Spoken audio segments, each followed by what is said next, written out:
Olá, eu sou Caio Matheus e vim falar um pouco sobre o projeto Tuti Online, que é uma plataforma online para compartilhar conhecimentos, desenvolvida pela equipe composta por Adson Emanuel, Caio Matheus, Gustavo Jerônimo, Jamile Lemos e Lucas Alves.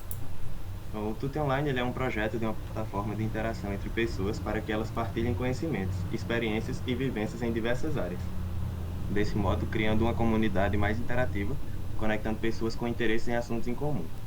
E essa plataforma ela é para dois tipos de usuário, que seriam os tutores, cujo objetivo deles é passar conhecimento para outras pessoas, e as pessoas que desejam receber esse conhecimento, que são chamadas de tutorando.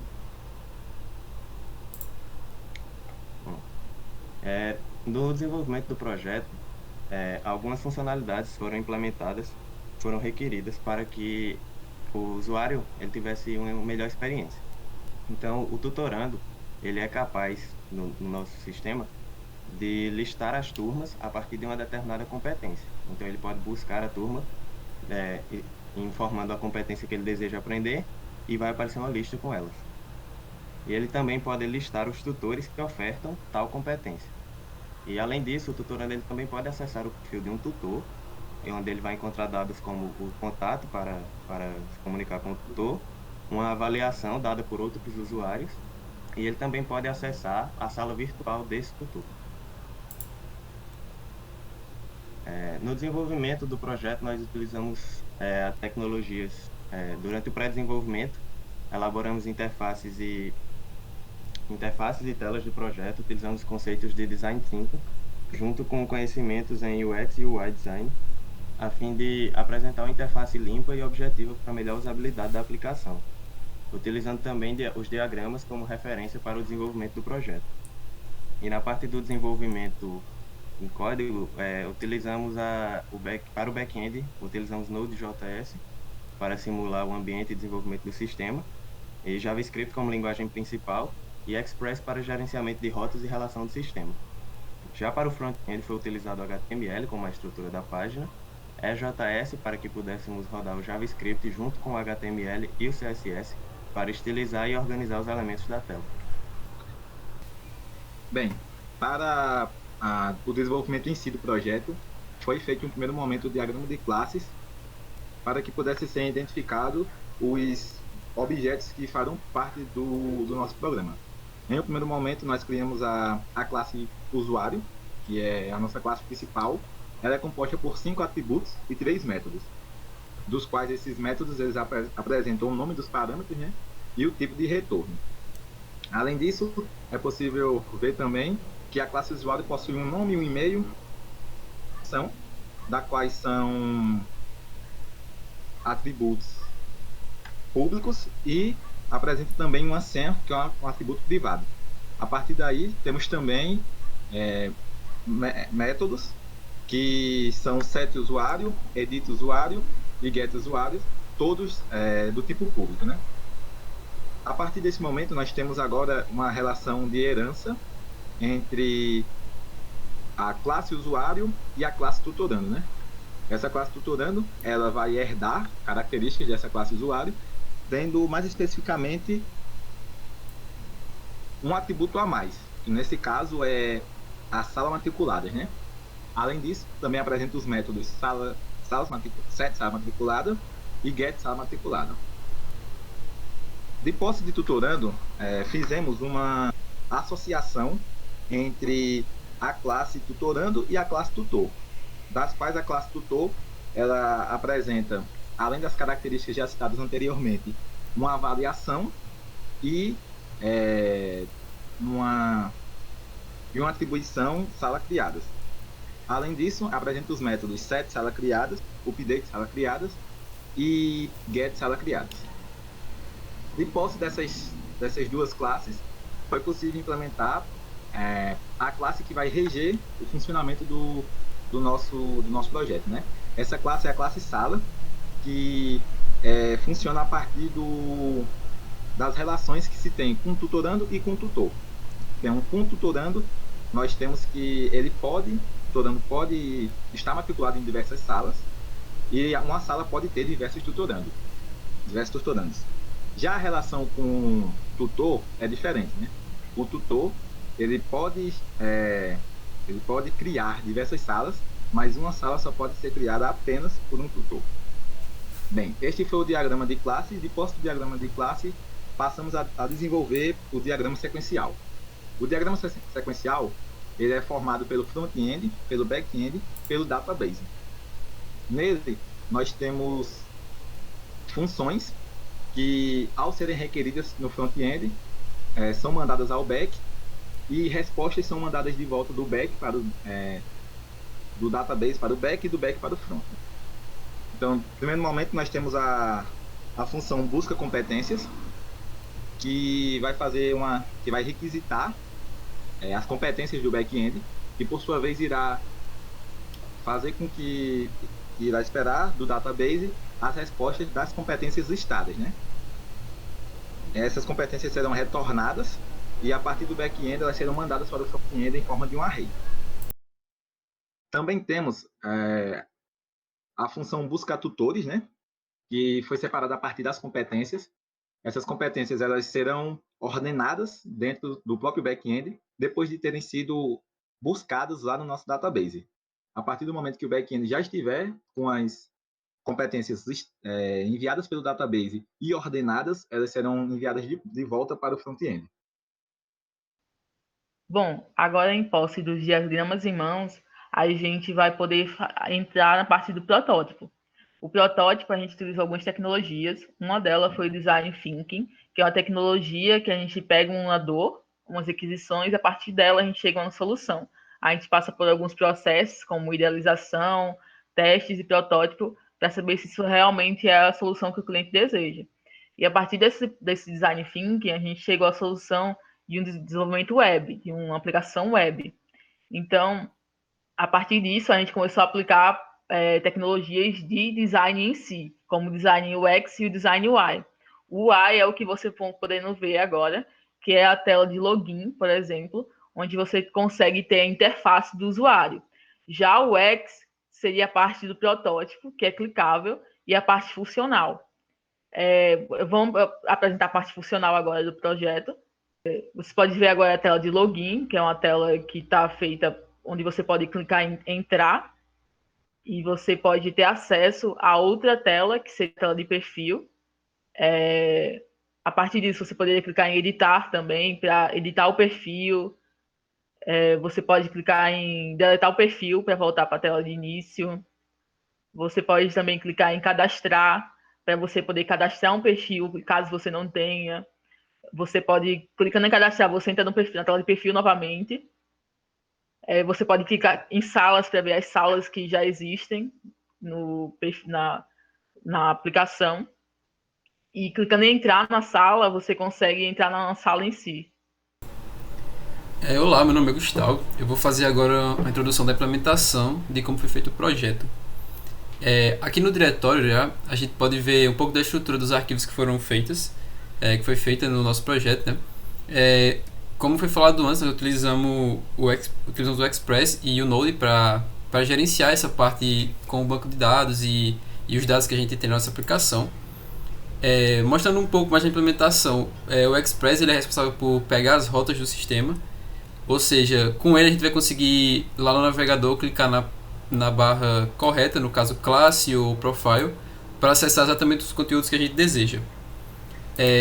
Nesse arquivo de rotas, nessa pasta de rotas, nós temos os arquivos que são responsáveis por gerenciar e o que vai dar também as informações para a nossa página. Essa aqui é a tela de busca, que no caso ela é a barra e lá no navegador vai ser o search, que no caso vai exibir para a gente as competências e os tutores. Essas são informações que essa tela precisa para poder funcionar. Os arquivos estão conversando entre si, ou seja, eles trocam informações e têm as relações para poderem funcionar, certo? Nessas rotas, os três arquivos são as três telas principais que nós temos, que é a de pesquisa, a do perfil e a da sala virtual. Cada um com a sua rota configurada para poder exibir as informações. Eu fiz também uma simulação de como seria o banco de dados, certo? Que eu vou mostrar já. Mas antes eu quero mostrar as classes, que foi a parte que nós implementamos de fato, né? Do que foi feito do diagrama para a parte prática. Primeiro nós temos a classe de sala, que ela é realmente a classe que vai girar, vai ser a principal do nosso projeto, que tudo se referencia a ela, tudo gira em torno dela, do funcionamento. Nela a gente pode ver os seus atributos, né, que foram definidos. Os atributos que estão direto com o ponto significa que eles são públicos, certo? Ou seja, a gente consegue acessar de maneira tranquila. E os que estão com esse underline antes significa que são métodos privados. No JavaScript, que é a linguagem que a gente está utilizando, não existem atributos privados e públicos, mas por convenção utiliza-se um underline para dizer que aquele atributo é privado, para a pessoa que estiver desenvolvendo, né, e os desenvolvedores em si do projeto saberem exatamente do que se trata. Aqui também nós temos os métodos, né? No JavaScript a gente não precisa declarar como um método em si, nem o tipo dele, a gente só precisa declarar ele como uma função, que no caso nós temos o getSala, que vai retornar para a gente a própria sala, o updateSala, que a gente seta as informações necessárias para dar o upgrade da sala, e o updateMaterial, partindo para mostrando um pouco de usuário, né, que é uma classe mais abrangente do nosso sistema. Ela vai ter as informações iniciais, como você pode ver também, como o nome, e-mail, as competências, os métodos principais dela também, que é o getUsuário, que retorna para o próprio usuário, e o updateUsuário, caso ele queira editar, atualizar, né, o seu perfil. A partir disso, nós temos agora as relações entre as classes. O tutorando, ele é uma extensão da classe usuário, né? No JavaScript a gente faz dessa forma, para dizer que ele é uma subclasse. Então, no caso, o tutorando estende o usuário. Ele tem um construtor que mostra que recebe as informações padrões de usuário, né, para poder se formar. Essa propriedade super é quem vai gerar as informações, esse método super na real, vai gerar as informações padrões de usuário para a gente. E aqui nós temos as salas matriculadas, né, que vai ser um array com todas as salas que esse tutorando está matriculado. E de método ele só vai ter o get salas matriculadas, né, que é um método específico dele para poder funcionar. Os outros métodos estão em usuário, então como ele é uma subclasse, ele vai poder ter acesso a eles. O tutor da mesma forma, porém o tutor ele tem algumas coisas a mais, como avaliações de salas criadas, né, que no caso seriam as pessoas que avaliam eles e as salas criadas por ele. E nós temos os métodos padrões também, que é o getTutor para retornar o próprio tutor, o setSalas criadas, que é para ele poder criar uma sala, o getSalas criadas, que é para ele poder retornar uma sala criada, e setAvaliação, que é para uma pessoa poder avaliar ele, né? E o getAvaliação também, que faz uma lógica para calcular o valor da avaliação dele atualmente.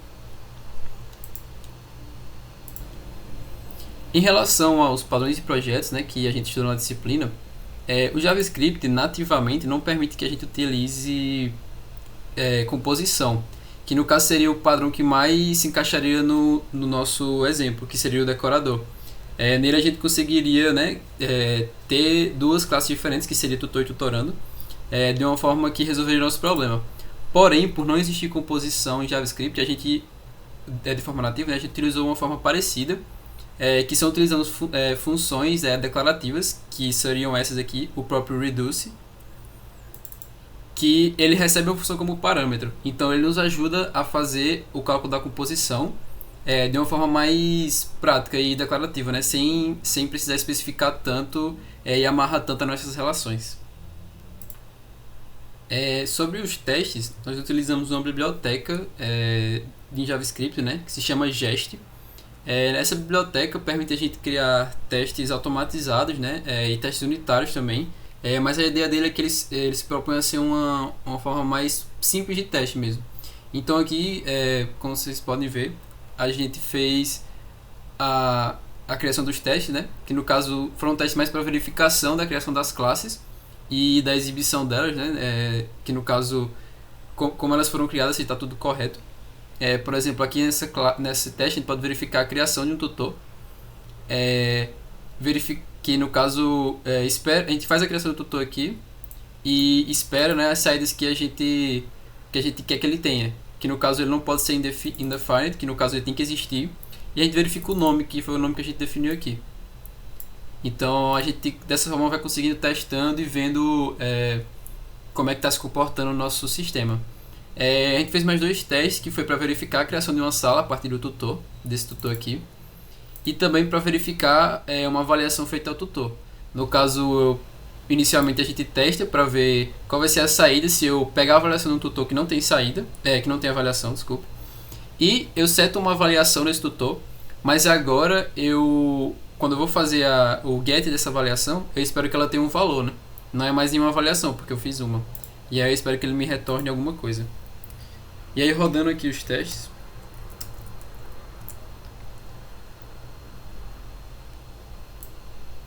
A gente pode ver que ele passou, certo? Ele verificou justamente esse arquivo, o gest. E justamente esse arquivo que eu criei aqui, o teste tutor.teste.js. Eu rodei esse arquivo e ele verificou. Verifica a criação de um tutor, ele diz o tempo de execução, verifica a criação de uma sala por um tutor e verifica a avaliação feita a um tutor. E aí ele dá a estimativa de tempo, tudo mais execução e que os 3 testes passaram. Aqui nós temos o resultado final do nosso sistema, certo? Lembrando que isso aqui é mais um MVP, né? No caso, um pedaço do nosso sistema que está funcionando, mas não está funcionando em sua totalidade, nem estaria pronto para produção ainda. Ele está com algumas funcionalidades, as rotas configuradas. Aqui nós podemos já começar a ver um pouco da sua organização, né? Nós pegamos aquele protótipo de telas que foi mostrado anteriormente no Figma, e aí começamos a desenvolver a parte visual. Todas essas informações aqui são salas, certo? E essas informações estão vindo da nossa API, certo? Então tudo isso aqui estaria conectado com o banco de dados já funcionando, certo? Ela está realmente pegando uma variável e devolvendo para a gente um objeto com todas essas informações. Aqui eu posso pesquisar competências, certo? Nós setamos já umas competências padrões, que seria eletrônica, programação, matemática e design. A partir delas, você poderia ir atrás das talas, né? No caso, elas são as sugestões iniciais que a gente tem para você pesquisar, mas você também poderia pesquisar alguma coisa, sendo que teria que ser exatamente o que está lá, né? E à medida que você vai digitando, ele também vai sugerindo você escolher uma das opções. Então, por exemplo, se eu colocar aqui programação, ele vai sugerir programação, e aí quando eu clicar, ele deveria trazer para a gente as salas que tem a ver com programação, né? Como eu falei, como é um MVP, ele não está totalmente funcional. Então essa parte da busca ainda não foi implementada. Mas a parte do funcionamento da componente, de pesquisar as competências e vindo do back já está funcionando, assim como a criação da sala também. Então vou mostrar aqui um exemplo de uma sala, que seria a sala de projeto de engenharia de software. Aqui foi feito muito próximo do que foi feito no Figma, né, no protótipo, e nela a gente consegue encontrar os materiais de referência que o professor botou, né? Aqui nós temos também o professor da sala, que no caso ele colocou aqui o professor Eduardo, e a profissão dele, e aqui algumas referências de teóricas que ele repassou, né? No caso esse aqui foi entrada da disciplina em si. Então aqui a gente consegue ver uma imagem que também vem que o usuário cadastrou, assim como um link para esse livro ou para algum material referente ao livro ou sobre aquele assunto. Nós também podemos ver o perfil, certo? Em que aqui temos uma capa, as informações novamente do professor, as salas que ele tem cadastrado atualmente.